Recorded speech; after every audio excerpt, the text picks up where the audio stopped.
देखिए, ये खबर किसी सोर्स के हवाले से नहीं है, ये खबर एकदम वेरीफाइड है। 15 अक्टूबर को आसिफ अली जरदारी से मुलाकात की है आसिम मुनीर ने। आसिफ अली जरदारी कौन है? पाकिस्तान के प्रेसिडेंट हैं। और आसिम मुनीर कौन है? आर्मी चीफ हैं। फील्ड मार्शल ले लिया जबरदस्ती, खुद को सम्मानित करवा दिया। खैर, वो चलो उनके मुल्क का विषय है। आसिफ अली जरदारी से आसिम मुनीर का मिलना ऐसे वक्त में जब पाकिस्तान ट्रिपल थ्रेट, 3 खतरों से घिरा हुआ है और वो तीनों खतरे पाकिस्तान के ऊपर मंडरा रहे हैं। इन 3 खतरों के बारे में मैं आपको बताऊंगा और यह भी बताऊंगा कि आखिर क्यों ये चर्चा शुरू हो गई है कि कहीं ऑफिशियली आसिम मुनीर पूरे पाकिस्तान का कंट्रोल अपने हाथ में तो नहीं लेने जा रहे। किन 3 मोर्चों पर पाकिस्तान बुरी तरह घिरा है, पाकिस्तान की किरकिरी हो रही है और पाकिस्तान की सेना, पाकिस्तान की सिक्योरिटी फोर्सेस इस वक्त एकदम कांप रही हैं। वजह बताऊं? पहली वजह, अफगानिस्तान के साथ border clash, serious border clash. जानते हैं क्या हुआ है? 48 घंटों के लिए तो सीज फायर करवा लिया पाकिस्तान और अफगानिस्तान ने बातचीत करके, लेकिन सबको पता है इस दुनिया में अफगानिस्तान को छेड़कर सलामत नहीं रहा जा सकता। काबुल में पूरे पाकिस्तान मीडिया में क्या चल रहा है मैं वो बताता हूं। पूरे पाकिस्तान मीडिया में यह चल रहा है कि काबुल में पाकिस्तान की एयरफोर्स ने एकदम प्रिसाइज स्ट्राइक की है किसी टारगेट को, मतलब एक स्पेसिफिक टारगेट। कोई आदमी भी हो सकता है, कोई तालिबान का बड़ा कमांडर हो सकता है, कोई तालिबान का बड़ा नेता हो सकता है, टीटीपी से जुड़ा शख्स भी हो सकता है, जबकि तालिबान कहता है कि टीटीपी का हमारे यहां भाई कोई आदमी नहीं है। मैं पाकिस्तानी मीडिया के हवाले से बता रहा हूं जिसमें यह कहा जा रहा है कि काबुल में एयर स्ट्राइक की है पाकिस्तान ने और उसमें एक हाई वैल्यू टारगेट जो है वो मारा गया, जबकि पाकिस्तान के इस दावे को तालिबान ने खारिज किया है और कहा है कि ऑयल टैंकर ब्लास्ट था, बाकी कुछ नहीं था। लेकिन अफगानिस्तान की ओर से इसके जवाबी हमले हुए हैं और ड्रोन स्ट्राइक की गई है पाकिस्तान के बॉर्डर के अंदर। अब इसके बाद सीज फायर का ऐलान होता है। जो मसौदा तैयार हुआ उसमें 5:30 का टाइम है, लोकल टाइम है कि भाई 5:30 से 48 घंटे जोड़ लो, सीज फायर रहेगा और इस दौरान हम बातचीत करेंगे और समाधान तलाशने की कोशिश करेंगे कि ये जो बारूदी मसाइल हैं जरा इनको सॉल्व करो, क्योंकि डूरन लाइन जो पूरी है ना अप्रॉक्स 2600 किलोमीटर की, तो डूरन लाइन पूरी वॉर जोन बन गई है। क्यों? क्योंकि पाकिस्तान कहता है कि भाई अफगानिस्तान पाकिस्तान को ये लाइन अलग करती है। अफगानिस्तान कहता है कि हम तो डूरन लाइन मानते ही नहीं, क्योंकि डूरन लाइन तो ब्रिटिश इंडिया और अफगानिस्तान के बीच थी। पाकिस्तान तो 1947 में बना है। डूरन लाइन तब की बनी है जब पाकिस्तान था भी नहीं, पाकिस्तान का नक्शे में कोई नाम ही नहीं था। अफगानिस्तान अपनी जगह सही है, पाकिस्तान अपनी जगह सही है, दोनों की थ्योरी लेजिटिमेट है। अब बात करते हैं कि आखिर आसिम मुनीर के बारे में यह क्यों कहा जा रहा है कि वो टेक ओवर कर सकता है। देखिए, ऑपरेशन सिंदूर में पाकिस्तान के एयरबेस तबाह हुए, कोई शक नहीं। ब्रह्मोस का कोई काउंटर पाकिस्तान के पास नहीं है और जिन पाकिस्तानियों को, पाकिस्तानी अगर कोई देख रहा है ये वीडियो, आप लोग के कमेंट बहुत आते हैं, मैं जो वीडियो पाकिस्तान पर, आसिम मुनीर पर या टीएलपी के प्रोटेस्ट पे बना रहा हूं उसमें पाकिस्तान के दर्शकों के, पाकिस्तान के लोगों के बहुत कमेंट आ रहे हैं, नेगेटिव पॉजिटिव सब आ रहे हैं, प्यार भी आ रहा है, गालियां भी आ रही। पर मेरा काम है जो मुझे सही लगता है, जो रिपोर्ट्स कहती हैं, जो फैक्ट कहते हैं, वो आप तक पहुंचाना। ऑपरेशन सिंदूर के दौरान आपके यहां बड़ी बड़ी गलतफहमी है, बड़े बड़े दावे किए जाते हैं आपकी आईएसपीआर की ओर से। मुझे सिर्फ एक सवाल का जवाब बता दो बस। आप अपने किसी भी Pakistani source, Pakistani military source, किसी भी Pakistani expert, defence expert, Pakistan के जो गिने चुने जो इंटेलेक्चुअल, उनसे एक चीज बस पूछना कि ब्रह्मोस की कोई काट है पाकिस्तान के पास। सिर्फ एक सवाल कि भारत के पास जो ब्रह्मोस मिसाइल है उसकी कोई काट है पाकिस्तान के पास? अगर भारत ने ब्रह्मोस फायर कर दी तो कैसे रोक सकता है पाकिस्तान? बस ये सवाल पूछ लेना। इतनी ब्रह्मोस मारी है कि पाकिस्तान की जो एयरफोर्स है उसका 20% इंफ्रास्ट्रक्चर तबाह हो गया। खैर, अब मैं उसमें नहीं जाना चाहता। आसिम मुनीर ने आसिफ अली जरदारी से जो मुलाकात की है उसमें बताया है भाई डॉन अखबार देख लीजिए, पाकिस्तान टुडे देख लीजिए, पाकिस्तान के जितने भी अखबार हैं, जितने भी वहाँ ये छपा है कि भाई आसिफ अली जरदारी के राष्ट्रपति आवास पे इनकी मुलाकात हुई है, आसिम मुनीर और जरदारी मिले हैं, और अफगानिस्तान तालिबान की ओर से जो टेंशन है उसको लेकर बातचीत हुई है। पर बातचीत 3 टॉपिक पे हुई है। पहला टॉपिक अफगानिस्तान तालिबान, दूसरा टॉपिक है पाकिस्तान के अंदर जो बगावत का बवंडर उठा हुआ है जिसका नाम है तहरीके लब्बैक पाकिस्तान, टीएलपी। बवंडर मैं इसलिए कह रहा हूं क्योंकि टीएलपी का जो चीफ है साद हुसैन रिजवी, उसको प्रोटेस्ट के दौरान गोलियां मार दी, लाहौर के अस्पताल में वो भर्ती है। जिंदगी और मौत के बीच इस वक्त साद हुसैन रिजवी फंसे हुए हैं, झूल रहे हैं, और उनके समर्थक आर पार के मूड में हैं कि अगर टीएलपी चीफ साद हुसैन रिजवी को कुछ हो गया तो पाकिस्तान में ऐसा बवाल उठेगा कि 9 मई भी पीछे छूट जाएगा। क्योंकि इमरान खान का जो 9 मई वाला बवाल था वो पॉलिटिकल बवाल था, अब मामला मजहबी है। साद हुसैन रिजवी की टीएलपी पॉलिटिकल तो है ही, उससे कहीं ज्यादा मजहबी है। तो जब पाकिस्तान के अंदर मजहबी उन्माद उठेगा तो उसको पाकिस्तान की कोई सेना संभाल नहीं पाएगी, कोई सिक्योरिटी फोर्स, कोई रेंजर संभाल नहीं पाएंगे। तो पहला थ्रेट तालिबान अफगान बॉर्डर के बाहर, दूसरा थ्रेट बॉर्डर के अंदर टीएलपी तहरीके लब्बैक पाकिस्तान, बता दिया मैंने आपको, और तीसरा थ्रेट है पीओके में। पीओके में क्या हुआ है, 4 अक्टूबर से पहले और 29 सितंबर के बाद से जानेंगे तो होश उड़ जाएगा। पीओके में बहुत वायलेंट क्लैश हुआ है, बहुत हिंसक प्रदर्शन हुआ है, और 4 अक्टूबर को किसी तरह पाकिस्तान की सरकार घुटनों पर आई, डील हुई है। राजा परवेज अशरफ जो पाकिस्तान के पीएम रह चुके हैं, उनको भेजना पड़ा पीओके, बात करो। 2 दिन तक वो वहां डटे रहे, प्रोटेस्टर से बात की। वो कहा जाता है जो 38 मांगे थी, कान पकड़कर वो 38 मांगे मान ली गई, और जितने भी प्रदर्शन चल रहे थे पीओके के इलाकों में, मुजफ्फराबाद, कोटली, रावलकोट, सारी प्रोटेस्ट अचानक रुक गई क्योंकि उनकी मांगे मान ली गई। दर्जनों की मौत हुई थी इस हिंसक झड़प में, दर्जनों की मौत। उनका कहना था नीलम वैली के आसपास जो तुम कर रहे हो, डैम जो बन रहे हैं, कह रहे हैं भाई हमें ही संसाधन नहीं मिल रहे हैं, पानी नहीं मिल रहा, लाइट नहीं मिल रही, बवाल मचा दिया। ऊपर से सेना का जुल्म अलग, पाकिस्तानी सेना का। तो पीओके में बवाल की यह तस्वीर थी। 4 अक्टूबर को उस पर एग्रीमेंट पे साइन हुए हैं। सितंबर के बाद से आप बस गूगल करिएगा, आपको पूरे बगावत पीओके में जो उठी थी उसकी डिटेल मिल जाएगी।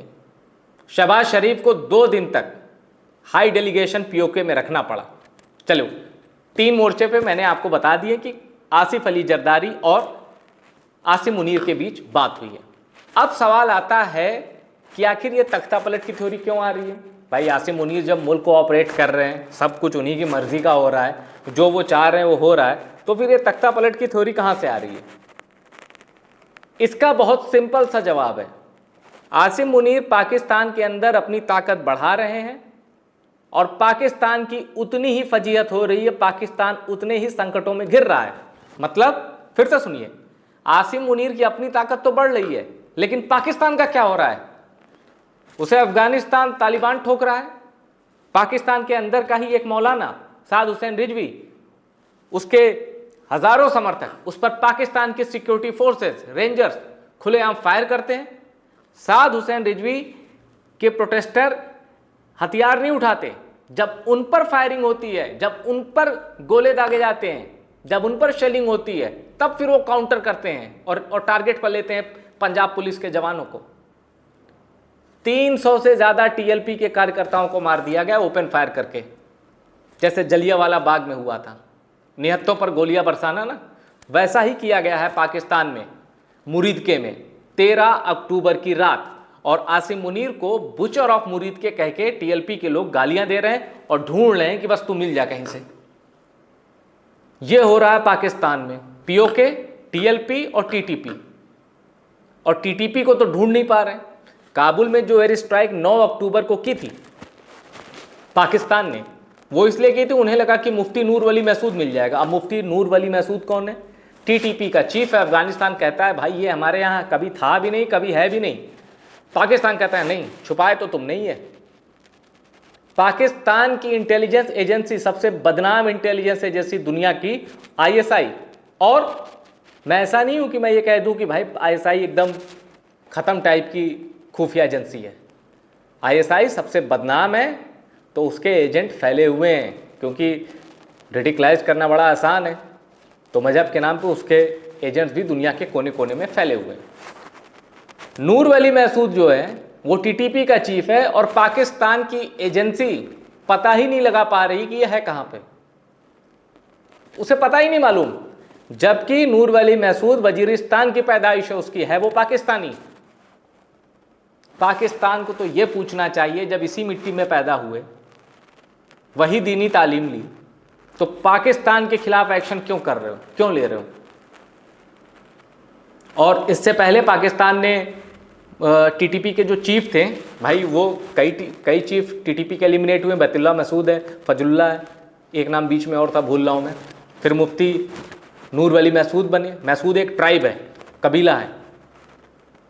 अब नूर वली महसूद के बनने के बाद जो टीटीपी ने स्ट्रक्चर बिल्डअप किया है वो पाकिस्तान को खाया जा रहा है, क्योंकि पाकिस्तान को लगता था कि बैतुल्ला मसूद को मार दो, मुल्ला फजुल्ला को मार दो तो टीटीपी खत्म। लेकिन नूर वली महसूद ने टीटीपी की ताकत कई गुना बढ़ा दी है। ऊपर से पाकिस्तान को ऐसा लगता है कि 15 अगस्त 2021 को जब से तालिबान काबुल की सत्ता पर अफगानिस्तान की बागडोर उसने ली है, तब से टीटीपी और मजबूत हो गई, ऐसा पाकिस्तान का सोचना है। जबकि तालिबान कहता है कि हमारी ज़मीन पर टीटीपी का कोई आतंकी नहीं है और ना ही हम टीटीपी के लोगों को अपनी ज़मीन इस्तेमाल करने देंगे। और इसके बदले पाकिस्तान करता क्या है? खैबर में, बलूचिस्तान में, या वो जो डूरन लाइन है उसके आसपास, बलूचिस्तान में तो टीटीपी का प्रभाव कम है, खैबर में सबसे ज़्यादा है, केपीके में। डूरन लाइन के आसपास भी टीटीपी और उसके दहशतगर्द पाकिस्तानी सेना को जब चाहे छक्के छुड़ा देते हैं। पेशावर स्कूल कांड याद होगा, जिसकी पूरी दुनिया में निंदा हुई थी। कोई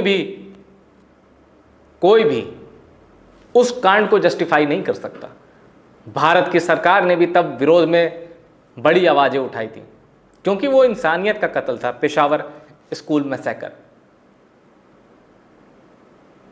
ये ठीक है कि ये बात ठीक है कि जिन आतंकियों ने पेशावर स्कूल मैसेकर किया था, मैं उनको सपोर्ट नहीं कर रहा। उन्होंने क्या कहा था मैं वो बता रहा हूँ। ये ठीक है कि उन्होंने कहा था कि पाकिस्तानी सेना हमारे बच्चों को ऐसे ही मारती है, हमारे भी बच्चे जो माँ का दूध पी रहे होते हैं उनको छीन के ले जाती है, अपने बूट से रौंद देती है। हमारे भी बच्चों को पाक आर्मी ऊपर से बारूद बरसा देती है, पाकिस्तान की एयरफोर्स।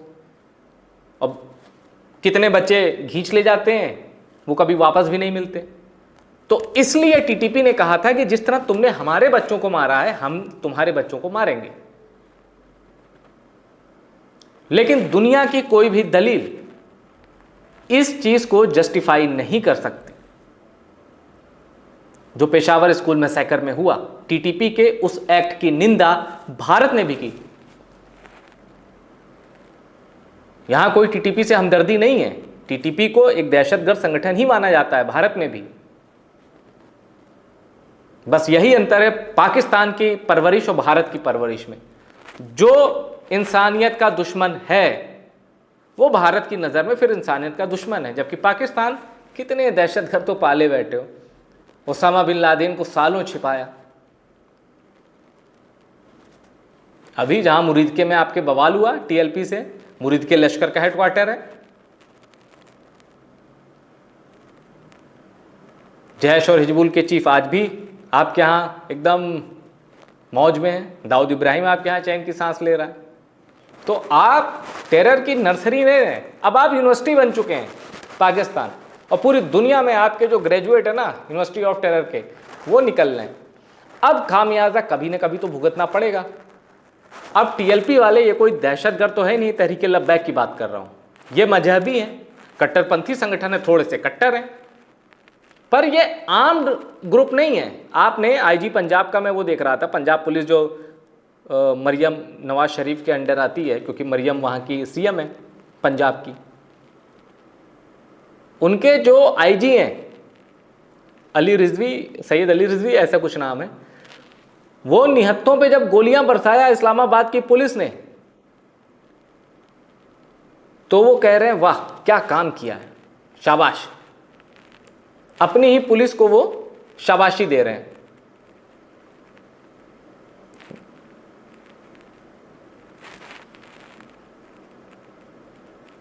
लाहौर या इस्लामाबाद की पुलिस थी, मैं उसमें तो पूरा उसका वीडियो है। तो वो जो आईजी साहब है अपनी ही पुलिस को शाबाशी दे रहे हैं कि वाह क्या काम किया, proud of you, great job. और वो पुलिस वाले बड़े खुश हैं। हमारा किसको नहीं, हत्थों को, टीएलपी के कार्यकर्ताओं को। वो 300 से ज़्यादा लाशें बिछा दी, टीएलपी के लोग खुद कह रहे हैं। तो जब इतने मोर्चे पे पाकिस्तान घिरा है, फ्रस्ट्रेशन देखो, मोर्चे पे घिरा है, आपका दुश्मन है टीटीपी, मानते हैं, पर आप बदला किस पे निकाल रहे हो, आप फ्रस्ट्रेशन किस पे निकाल रहे हो, टीएलपी पे। और टीएलपी, फिर मैं कह रहा हूं, इमरान खान वाली गलती मत समझना कि पीटीआई है जिसको दबा देंगे, इलेक्शन सिंबल छीन लेंगे। मजहबी पार्टी भी है, मजहबी कनेक्शन है टीएलपी का, पूरा एक मूवमेंट है। तो साद हुसैन रिजवी लाहौर के अस्पताल में जिसका इलाज चल रहा है, अगर साद हुसैन रिजवी ने कोई इंतकाम की एक यलगार कर दी पाकिस्तानी रेंजर्स और सिक्योरिटी फोर्सेस के खिलाफ, दावे के साथ कह रहा हूं, पाकिस्तान में उस बवंडर को कोई ताकत नहीं संभाल पाएगी।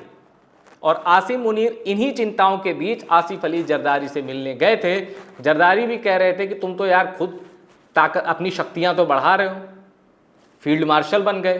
पाकिस्तान को क्या मिला, पाकिस्तान को खून खराबा मिल रहा है, बॉर्डर के अंदर भी बॉर्डर के बाहर भी। अब सोचिए, अफगान सैनिक, तालिबान के जो सेना है, वो पाकिस्तान फोर्सेस की पतलूनें लहरा रहे हैं कि भाई 93,000 पतलून तुम्हारी भारत ने उतारी थी 1971 में, बाकी हम उतार देते हैं। पतलून लहरा रहे हैं पाक फौज की। पूरी दुनिया देख रही है पाकिस्तान की ये फजीहत। इसीलिए आसिम मुनीर पर जब इतने सवाल उठ रहे हैं तो वो कहेगा कि एक बार कंट्रोल अपने हाथ में लेके ही देखता हूं।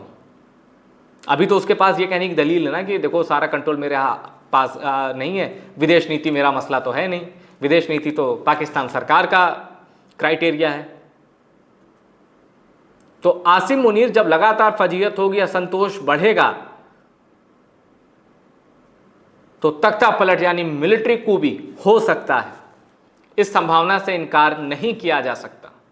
और आसिफ अली जरदारी तो, इनको सत्ता चाहिए, इनका मतलब इनके खिलाफ तख्ता पलट करने के लिए आपको कट्टा भी नहीं निकालना पड़ेगा। आप बोलेंगे ये मान लेंगे, ये प्रतिरोध करने वाले नहीं हैं, ये सत्ताजीवी हैं, सत्ता नहीं मिलेगी ये जी ही नहीं पाएंगे।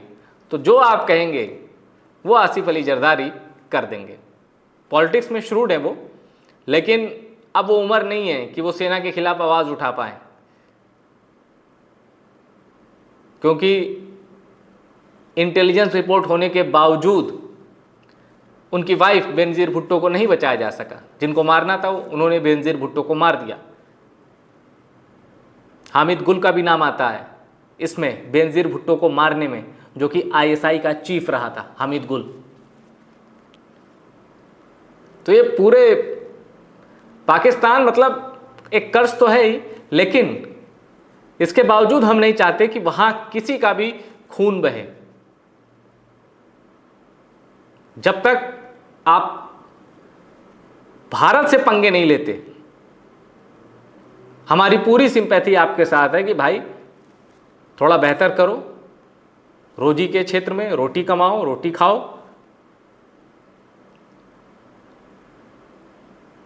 और खुदा के लिए थोड़ी अमन चैन रखो। आपने तालिबान को छेड़ा है, उस तालिबान को जिसे ब्रिटेन ने छेड़ने की गलती की, जिसे सोवियत ने छेड़ने की गलती की, जिसे अमेरिका ने छेड़ने की गलती की। नतीजा ये हुआ कि उन्हीं लोगों ने टैग दे दिया है अफगानिस्तान को ग्रेवयार्ड ऑफ एम्पायर्स, यानी वहां जाओगे अपनी ही कब्र खोद लोगे। अभी स्पिन बोल्डक पर अटैक करके उछल रहे हो, अपनी ही कब्र आपने खोद दी है अफगानिस्तान को ललकार के। टॉप सीक्रेट की इस चर्चा में इतना ही। रिपोर्ट पसंद आई इसको शेयर करिएगा और टॉप सीक्रेट को सब्सक्राइब जरूर करिएगा।